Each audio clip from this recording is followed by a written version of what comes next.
नमस्कार, स्वागत है आपका द न्यूज पर। मैं हूं आपके साथ शिप्रा सैनी। महाराष्ट्र में औरंगजेब विवाद के बीच शिंदे फडणवीस सरकार ने बड़ा एक्शन लिया है। महाराष्ट्र नवनिर्माण सेना के नेता पर एफआईआर दर्ज करने वाले पुलिसकर्मी को सस्पेंड कर दिया गया है। मुंबई पुलिस ने मनसे नेता संदीप देशपांडे के खिलाफ औरंगजेब का पुतला जलाने के आरोप में मामला दर्ज किया था, जिसके बाद अब एकनाथ शिंदे और फडणवीस सरकार में ये बड़ा एक्शन हुआ है। वहीं दूसरी ओर एआईएमआईएम के सांसद असदुद्दीन ओवैसी ने डिप्टी सीएम देवेंद्र फडणवीस पर हमला बोला है।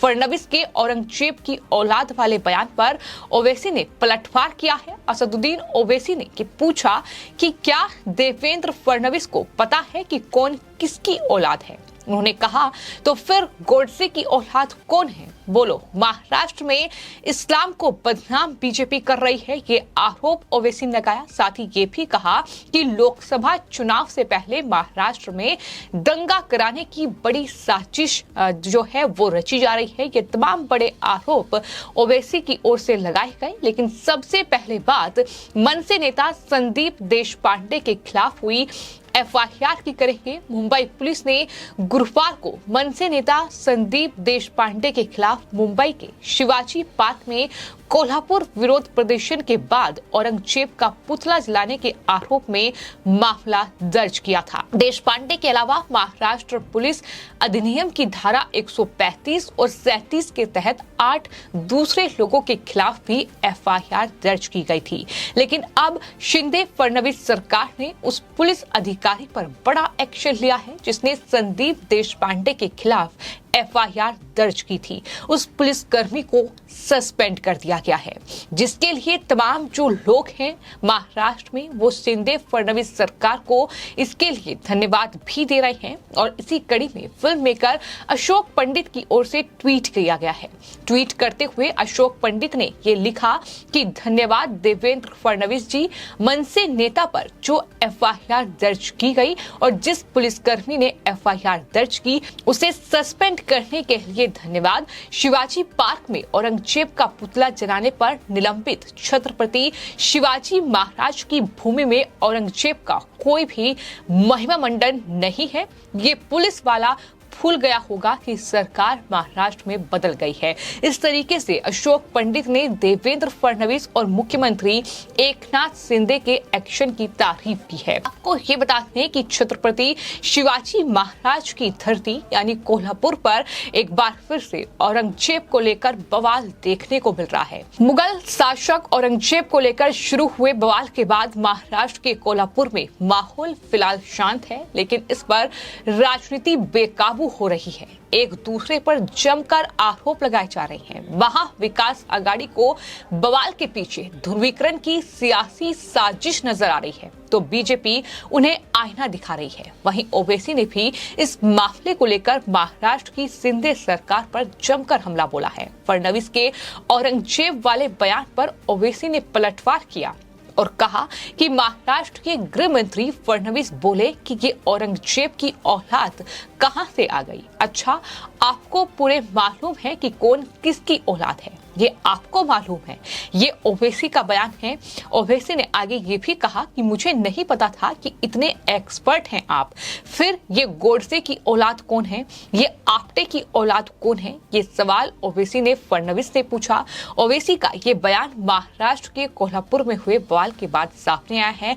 हालांकि आपको ये भी बता दें कि कोल्हापुर में जिस तरीके से ये पूरा बवाल हुआ, उसके बाद जो महाराष्ट्र में अलग अलग जगहों से लोग गिरफ्तार किए गए हैं, जिन्होंने स्टेटस लगाया, जिन्होंने औरंगजेब के समर्थन में रैलियां वहां निकाली, उसमें एआईएमआईएम के भी नेता हैं, यानी ओवैसी की पार्टी के लोग भी उसमें शामिल हैं। तो फिलहाल कोल्हापुर में हुए बवाल के बाद अब तक 36 लोगों को गिरफ्तार किया गया है। आपको ये बता दें कि ओवैसी ने जो बयान दिया है, दरअसल देवेंद्र फडणवीस जो कि महाराष्ट्र के डिप्टी सीएम हैं, उन्होंने कोल्हापुर बवाल के बाद ये कहा था कि कोल्हापुर में जो विवाद हुआ है उसको लेकर उन्होंने बड़ा बयान दिया था। उन्होंने कहा था कि महाराष्ट्र के कुछ जिलों में औरंगजेब की औलादें पैदा हुई हैं, वो औरंगजेब की फोटो दिखाते हैं, स्टेटस लगाते हैं, इस कारण समाज में दुर्भावना और तनाव पैदा हो रहा है। सवाल ये है कि अचानक औरंगजेब की इतनी औलादें कहां से पैदा हो गई, ये सवाल देवेंद्र फडणवीस की ओर से किया गया था। इसका असली मालिक कौन है वो हम ढूंढेंगे। परिस्थिति नियंत्रण में है, लोगों से अपील है कि वो कानून अपने हाथ में ना लें। कोल्हापुर मामले पर महाराष्ट्र के डिप्टी सीएम देवेंद्र फडणवीस ने नागपुर में ये तमाम बड़ी बातें कही थी, जिस पर ओवैसी अब भड़के हुए हैं। तो जिस तरीके से कोल्हापुर में दंगा ये पूरा भड़का है, इसको लेकर सियासी बयानबाजी लगातार जारी है। एक तरफ ओवैसी का बयान है तो दूसरी तरफ अब संजय राउत ने भी बयान दिया है।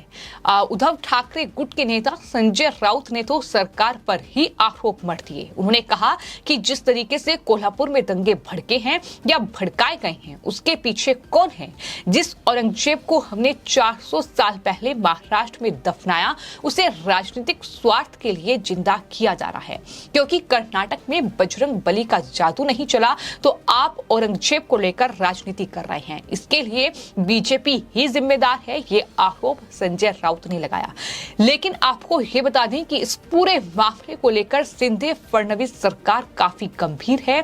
उनकी तरफ से ये कहा गया है कि जो भी महाराष्ट्र को इस तरीके से हिंसा की आग में झोंकने की साजिश रच रहा है, एक एक पर कार्रवाई होगी। आपको ये बता दें कि पूरा मामला 7 जून को शुरू हुआ, जब औरंगजेब की फोटो हाथों में लिए युवकों का वीडियो वायरल हुआ, जिसमें वो औरंगजेब की तारीफ करते दिख रहे हैं। इसके कुछ फोटो भी सामने आए हैं। सोशल मीडिया पर तेजी से फोटो वायरल होने के बाद हिंदू संगठनों ने इसका कड़ा विरोध किया और बंद का आह्वान किया। इस दौरान हिंसा और खूब हंगामा हुआ। लोगों ने सड़कों पर जमकर उपद्रव किया, आगजनी भी हुई और इस तरीके से ये पूरी हिंसा न सिर्फ कोल्हापुर बल्कि अलग अलग जो जगह है महाराष्ट्र में वहां पर देखने को मिली। और उसके बाद अब ये औरंगजेब को लेकर बवाल जो है वो देखने को मिल रहा है। ये कोई नया मामला नहीं है। इससे पहले भी चूंकि महाराष्ट्र और खासतौर पर कोल्हापुर की अगर बात की जाए तो छत्रपति शिवाजी महाराज की धरती रही है। तो ऐसे में मराठा लोगों के जो पूजनीय हैं, जो भगवान के तौर पर मानते हैं छत्रपति शिवाजी महाराज को, और एक तरफ मुगल शासक औरंगजेब है। जाहिर तौर पर कौन नहीं जानता कि किस तरीके से मुगलों ने देश को लूटने का काम किया है, और यही वजह है कि ये बवाल जो है इस कदर देखने को मिला है। लेकिन ओवैसी जैसे नेता भड़के हुए हैं। उनका ये कहना है कि ये सब कुछ राजनीतिक लाभ के लिए बीजेपी कर रही है, लेकिन बीजेपी करारा जवाब लगातार तमाम विपक्षी दलों को दे रही है। उनका ये कहना है कि जो भी ये औरंगजेब की औलादें पैदा हो रही हैं, इनको चिन्हित किया जाएगा, मामले पर एक्शन होगा और लगातार गिरफ्तारियों का दौर बढ़ रहा है। लेकिन ओवैसी जैसे नेता जो सवाल उठा रहे हैं, दरअसल उनके ही नेता गिरफ्तार भी हो रहे हैं, यानी वही इस हिंसा को भड़काने का षड्यंत्र रच रहे हैं, वही साजिश रच रहे हैं और इस तरीके से बयानबाजी भी हो रही है। लेकिन पूरा मामला कहां जाकर थमेगा इसका इंतजार है, क्योंकि फिलहाल राजनीतिक बयानबाजी इस पूरे मामले पर खूब हो रही है। ना सिर्फ संजय राउत, शरद पवार से लेकर तमाम राजनीतिक नेताओं के बयान इस पूरे मामले को लेकर सामने आए हैं। फिलहाल आपकी इस पूरे मामले को लेकर क्या राय है, हमें कमेंट बॉक्स में जरूर लिखें और चैनल को सब्सक्राइब करें। धन्यवाद।